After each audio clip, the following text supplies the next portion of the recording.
विद्यार्थी मित्र, स्टैंडर्ड 8 विषय हिंदी। आज हम पाठ्य पुस्तक के आधारित कविता नंबर 3 मत बांटो इंसान को, इसका सरल भावार्थ समझेंगे। सबसे पहले विषय प्रवेश के अंदर अगर हम देखें तो कविता का जो दिया है कि उसका नाम है मत बांटो इंसान को, कि यहाँ कवि हमारे हैं विनय महाजन, उसने कहा है कि हमें सब कुछ बंटवारा कर लिया है, इस पृथ्वी पर हमने सब कुछ बंटवारा कर लिया है, परंतु यहाँ इंसान का बंटवारा न करने के लिए कहे हैं। कि कवि कहते हैं कि कम से कम हम इंसान का यानी कि मनुष्य जाति का हम बंटवारा न करें। और प्रकृति ने तो हम सबके साथ एक जैसा ही व्यवहार किया है, कभी उसने तो कभी भेदभाव नहीं किया है। तो हम कौन होते हैं कि उन लोगों के साथ यानी कि आपस में ऊंच नीच के भेदभाव रखने वाले। तो इस कविता के द्वारा हमें यही सीख मिलती है कि हमें इंसान का बंटवारा नहीं करना चाहिए, संपूर्ण मनुष्य जाति के साथ एक जैसा ही व्यवहार करें। फिर भी हम आपस में झगड़ा करते हैं, वाद विवाद में उलझे रहते हैं, तो यही नहीं करने की सीख देते हैं। इसीलिए इस कविता के द्वारा हम सबको समानता के साथ रहने की सीख मिलती है। अब हम सबसे पहले उनके शब्दार्थ की चर्चा करेंगे। शब्दार्थ के अंदर सबसे पहला दिया है राह यानी रास्ता मार्ग। इस कविता के अंदर हमें राह यानी कि रास्ता पथ दिखाने की बात की गई है। दूसरा है उजियाला, उजाला रोशनी, बंदी कैदी गुलाम, वितान विस्तार अवकाश। इस कविता के अंदर वितान यानी हम सबके ऊपर एक जैसा ही वितान यानी कि अवकाश है, आकाश है। प्रकृति के जो ये तत्व है उसने तो कभी ऐसा भेदभाव नहीं किया है, सबके ऊपर वितान यानी कि अवकाश एक जैसा है और नीचे धरती भी एक जैसी है। ऐसा तो नहीं कि मेरे और नीचे कोई अलग प्रकार की धरती है और आप सबके नीचे, ऐसा तो कुछ भी भेदभाव नहीं है। चट्टान, शिलाखंड या तो बड़ा पत्थर, पहरा सुरक्षा रखवाली। फिर आगे देखिए मंजिल लक्ष्य गंतव्य स्थान, कि अपनी मंजिल क्या है, अपना लक्ष्य क्या है। मजबूर विवश असहाय, कि मजबूर होकर यानी कि जब हम विवश असहाय होते हैं तब की बात है। रेगिस्तान मरुस्थल या तो हम उसे रण विस्तार या तो मरुभूमि भी कह सकते हैं। बांटना विभाजित करना, इंसान को बांटना यानी कि विभाजित करना, तो हमें नहीं बांटना चाहिए, ऐसी बात इस कविता के अंदर की गई है। घाटी दो पहाड़ों के बीच का समतल स्थान, उसे घाटी कहते हैं। बहार सुखद वातावरण, शोभा या तो वसंत। रोंदना कुचलना, तो इस कविता के अंदर ये सारे शब्दार्थ आए हुए थे। अब हम कविता का शब्दशः भावार्थ समझेंगे।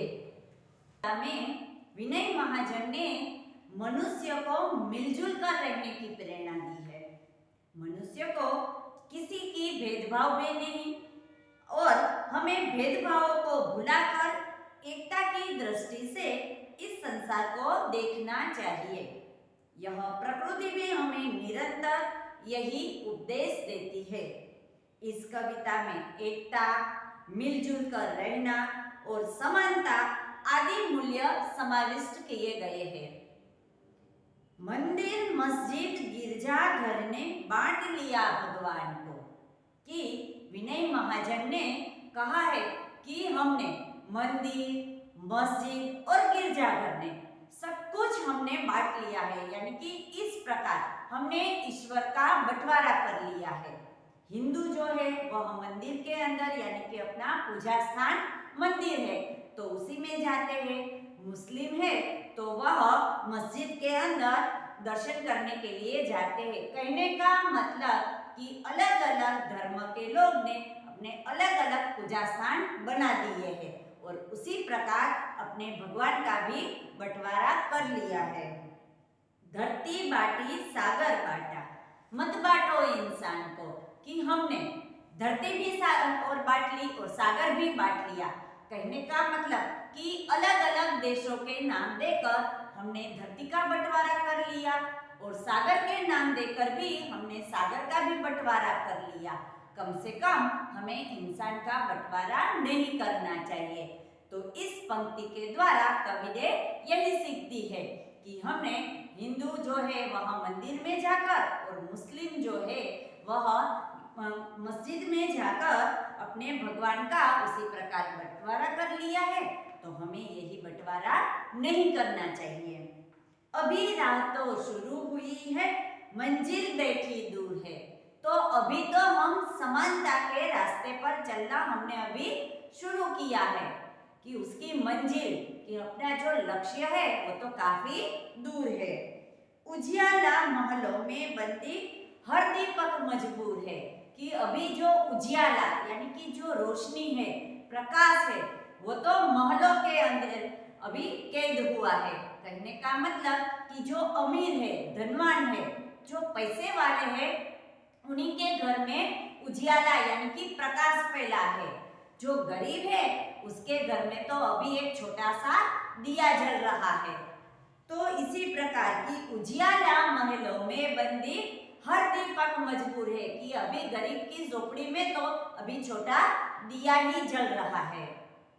मिला न सूरज का संदेशा हर घाटी मैदान को, कि सूर्य रूपी जो हमें संदेशा जो दिलाना चाहते हैं समानता का, वो हर एक जगह पर अभी तक नहीं फैला है। अभी तो सिर्फ हर एक घर में फैलाना बाकी है कि सूर्य रूपी संदेशा हर घाटी मैदान को, कि पृथ्वी पर जितने भी लोग हैं उन सबको फैलाना अभी बाकी है।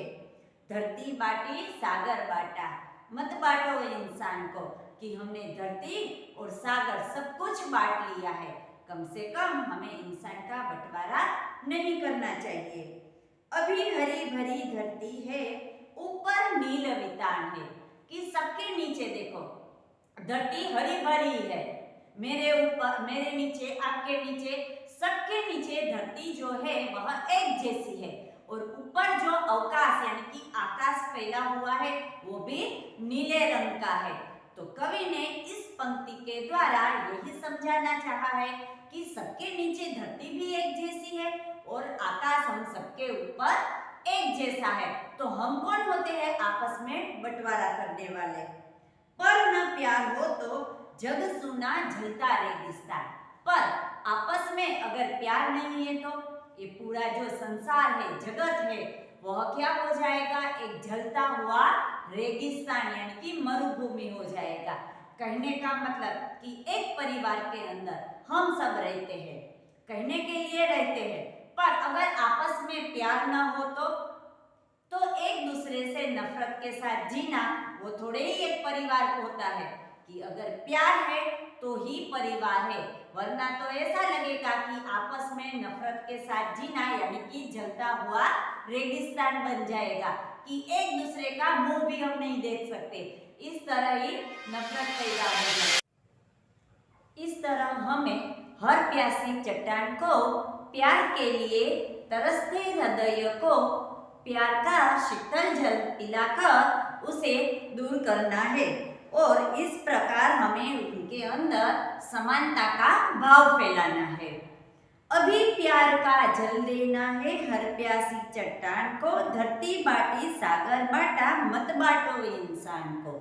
इस तरह हमने अलग अलग देश के नाम देकर धरती भी बांट ली और सागर का भी बंटवारा इस तरह कर लिया है। काफी भागों में सागर का इस तरह से हम सब ने अलग अलग स्थानों पे नाम देकर उनका बंटवारा कर लिया है।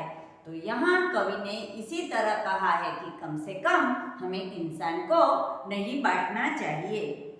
साथ उठे सब तो पहरा हो सूरज का हर द्वार पर। साथ उठे यानी कि हम सबको समानता के साथ, यानी कि जगने की बात है। कौन से जगने की? कि सबके मन में एक जैसे विचार आना चाहिए। कैसे? समानता का विचार। तो कवि महाजन ने कहा है, विनय महाजन ने कहा है कि हम सबको समानता के साथ एक साथ सबके दिमाग में ऐसा विचार आना चाहिए कि हम सबको साथ जगना है। साथ उठे सब तो पहरा हो सूरज का हर द्वार पर। कहने का मतलब कि सूर्य रूपी जो हमें प्रकाश देता है वो भी एक जैसा ही देता है, उसने तो कभी भेदभाव नहीं किया। तो तब हर एक आंगन इसी तरह जग जाए तो हर उदास आंगन का हक हो खिलती हुई बहार पर। खिलती हुई बहार यानी वसंत ऋतु। वैसे बहार यानी कि वसंत ऋतु होती है। तो अगर हम सबके मन में एक जैसे समानता का विचार आए, हम सब जग जाए, तब हम सबका आंगन खुशियों से भर जाएगा और हम सब पर खिलती हुई बहार का हक होगा और हम सब समानता से रहेंगे। आपस में किसी भी प्रकार का भेदभाव नहीं होगा, कोई ऊंच कोई नीच ऐसा कोई भी भेदभाव नहीं होगा। रोंद ना पाएगा फिर कोई मौसम की मुस्कान को। रोंदना यानी कि कुचलना। फिर कोई भी मुश्किली, कोई भी किसी भी परिस्थिति आपको कुचल नहीं देगी कि उसी के अंदर अगर हम सब साथ में होंगे तो किसी भी परिस्थिति आएगी तो हमारा कुछ भी बिगाड़ नहीं सकेगी। मौसम की मुस्कान को यानी कि कोई भी परिस्थिति आ जाए तो उसमें अगर हम समानता से रहेंगे तो हमारा कुछ नहीं बिगाड़ सकेगी, कुचल नहीं देगी। धरती बाटी सागर बाटा मत बांटो इंसान को। इस पंक्ति के द्वारा कवि ने यही कहा है कि हम सब ने धरती का बंटवारा कर लिया, सागर का भी बंटवारा कर लिया, कम से कम हमें इंसान का बंटवारा नहीं करना चाहिए। तो इस कविता के द्वारा हमें यही सीखने को मिलता है कि हम सबको साथ में जगना है, साथ में रहना है, किसी भी प्रकार का भेदभाव नहीं करना है। भले ही आप हिंदू हो या मुस्लिम हो या सिख हो, किसी भी तरह का कोई भी हम अलग अलग जातियों के द्वारा उच्च नीच के जो भेदभाव हमारे मन में अभी भी है तो हमें वह दूर करके समानता के साथ रहना है और समानता की सबका राह, तभी हम अपनी मंजिल तक पहुंच पाएंगे। इसीलिए हम सबको समानता से जीना है और समानता की राह दिखानी है। अस्तु। हमारे पाठ्य पुस्तक के अभ्यासक्रम के अनुसार अब हम निबंध जो है विज्ञान अभिशाप या वरदान, उसके बारे में जानकारी प्राप्त करेंगे। तो जब कोई भी हम निबंध लिखे तो उससे पहले उसके जो पॉइंट्स, जो मुद्दे होते हैं, पहले वो लिखना जरूरी है ताकि अलग अलग मुद्दे के आधार पर हम उसी के बारे में हम लिख सकें। तो सबसे पहले जब हम निबंध की शुरुआत करते हैं तब प्रस्तावना या तो पूर्व भूमिका, तो प्रस्तावना के अंदर सबसे पहले कि वह शुरुआत कि हम कौन से टॉपिक के बारे में लिख रहे तो उनकी जानकारी प्रस्तावना के अंदर हम देते हैं। उसके बाद विज्ञान की देन। विज्ञान की देन यानी कि विज्ञान ने हमें क्या दिया, विज्ञान से क्या हो सकता है, तो वह उस परिच्छेद में लिखना जरूरी होता है। फिर उसके बाद तीसरा है बिजली यंत्र। बिजली के द्वारा, अगर बिजली ही नहीं होती तो बिजली यंत्र के द्वारा क्या क्या सुविधाएं हमें मिल सकती है, तो यह उन परिच्छेद में लिखना जरूरी है। उसके बाद आवागमन के साधन, कि अगर हमारे आवागमन के साधन से हमारी जरूरियातमंद कि हमारी जरूरत क्या है तो वह उसके अंदर लिखा जाता है। उनके बाद विज्ञान का दूसरा पहलू, जैसे कहा गया है कि हर एक सिक्के के दो पहलू होते हैं, उसी तरह विज्ञान का दूसरा पहलू क्या है। फिर मानव का गलत उपयोग। जितनी सुविधाएं हमें विज्ञान ने दी है पर अगर हम मनुष्य उनका गलत उपयोग करें तो वह इस गलत उपयोग के अंदर हमें लिखना जरूरी बनता है।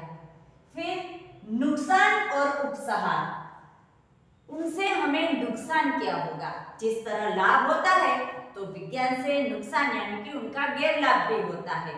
और आखिर में उपसहार के अंदर कि वह ज्यादा जरूरी है या नहीं, कि विज्ञान भले ही हमें अलग अलग गलत उपयोग करके मानव ने अलग अलग सुविधाओं के द्वारा दूसरी जगह उनका नुकसान पहुंचाया है, पर फिर भी विज्ञान हमारे लिए उपयोगी ही है। तो यह अलग अलग पॉइंट्स के द्वारा हम विस्तार से अब उनकी चर्चा करेंगे। हर एक सिक्के के दो पहलू होते हैं। विज्ञान ने मनुष्यों की बड़ी सेवा भी की है और कुसेवा भी की है। हम पहले विज्ञान के वरदान की बात करेंगे।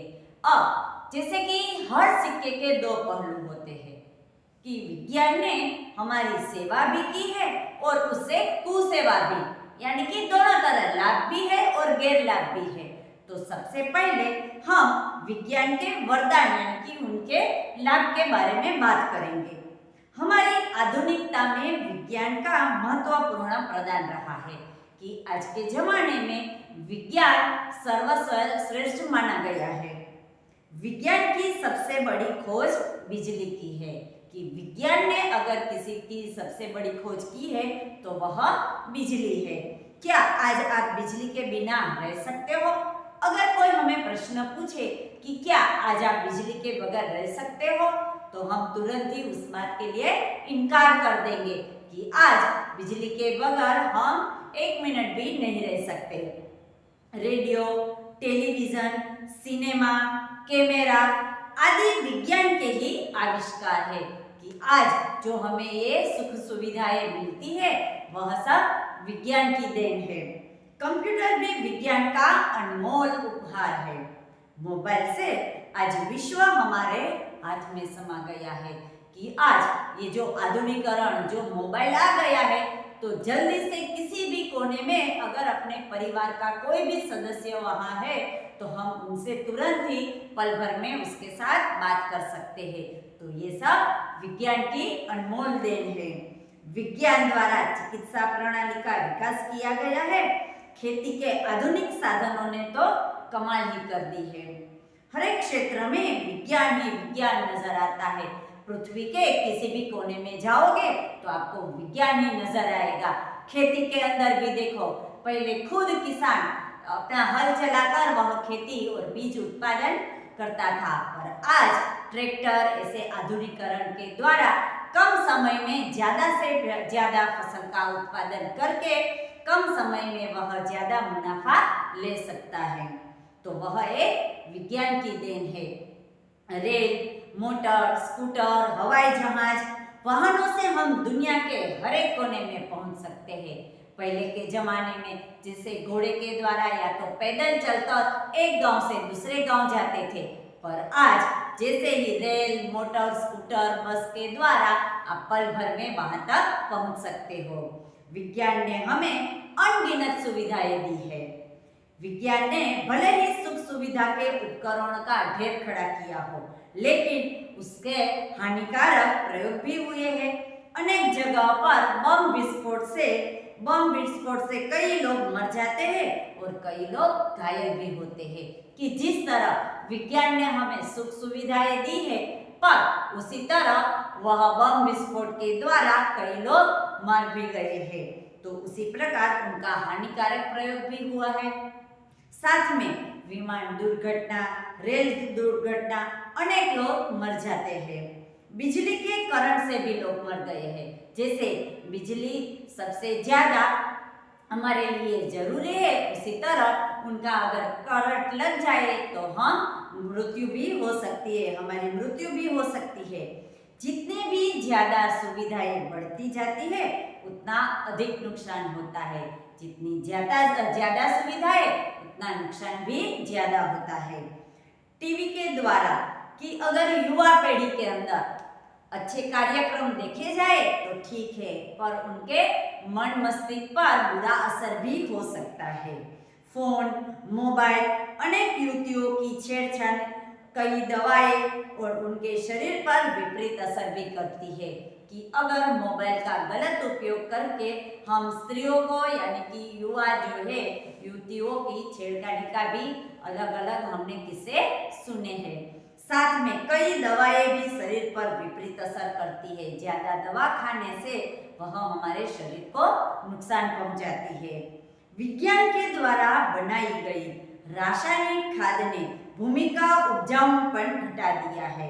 अनाज ने भी सत्व कम हो गया है कि आज खेती के अंदर बिन जरूरी जो दवाएं का छिड़काव किया जाता है तो उनसे उनका सत्व भी कम हो गया है। कंप्यूटर, इंटरनेट की वेबसाइटों के जरिए कई लोगों को आर्थिक एवं मानसिक नुकसान पहुंचाया जा सकता है। दोनों पहलू पर अगर हम गौर करके देखें तो उससे हमारा निष्कर्ष निकलता है कि जीवन आज विज्ञान के साधनों के बिना दुष्कर हो गया है कि अगर विज्ञान नहीं है तो कुछ भी नहीं है। विज्ञान ने हमें सुविधाएं अधिक और असुविधाएं कम दी है। कुछ दुर्बुद्धि वाले मनुष्यों ने विज्ञान का गलत उपयोग करके उन्हें लांछन लगाया गया है, पर फिर भी विज्ञान है तो सब कुछ है। अस्तु।